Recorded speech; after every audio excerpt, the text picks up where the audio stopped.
Duty অবস্থায় মৃত্যু হলো কর্তব্যরত এক ভিলেজ পুলিশের। ঘটনাটি ঘটেছে আজ মুর্শিদাবাদের নবগ্রাম থানার পলসন্ডা জাতীয় সড়কের ওপরে। জানা যায় অভিজিৎ ঘোষ নামে ওই ভিলেজ পুলিশ সেখানে ডিউটি করছিলেন। সেই সময় বহরমপুর থেকে ফারাক্কাগামী একটি লরি তাকে ধাক্কা মারে এবং লরির চাকায় পিষ্ট হয়ে ঘটনাস্থলেই মৃত্যু হয়। ইতিমধ্যেই ঘাতক লরিটিকে আটক করেছে নবগ্রাম থানার পুলিশ। তার মৃতদেহ সেখান থেকে উদ্ধার করে সকাল 10টা নাগাদ ময়নাতদন্তের জন্য পাঠানো হয় বহরমপুর মর্গে।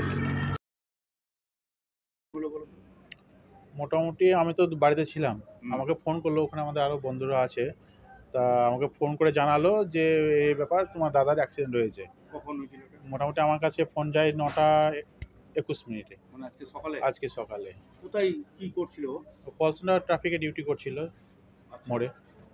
ট্রাফিকে ডিউটি করছিল? হ্যাঁ, ট্রাফিকে ডিউটি করছিল। আচ্ছা, দিয়ে তারপরে কি কোথা থেকে কিসে ধাক্কা মেরেছে? সকালেও এলো, বাড়িতে বেরিয়ে ওর দুটো ছেলে আছে, নেতাজি স্কুলে দিয়েছে, দেওয়ার পর ওখানে গিয়ে ডিউটি জয়েন করে। মানে ধাক্কা মেরেছে কিসে? ধাক্কা মেরেছে লরিতে, বড় লরি আছে। লরিটা যাচ্ছিল কোন দিকে? যাচ্ছিল বহরমপুর থেকে আপনার ফরাক্কা লাইনে ওদিকে যাচ্ছিল। মানে ধাক্কা মেরেতেই বেরিয়ে গেছিল? না, লরিটা ওখানে আছে।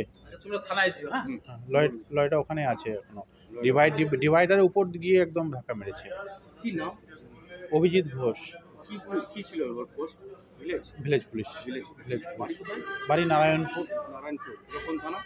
নবগ্রাম থানা। আপনার নাম? আমার নাম চন্দন ঘোষ।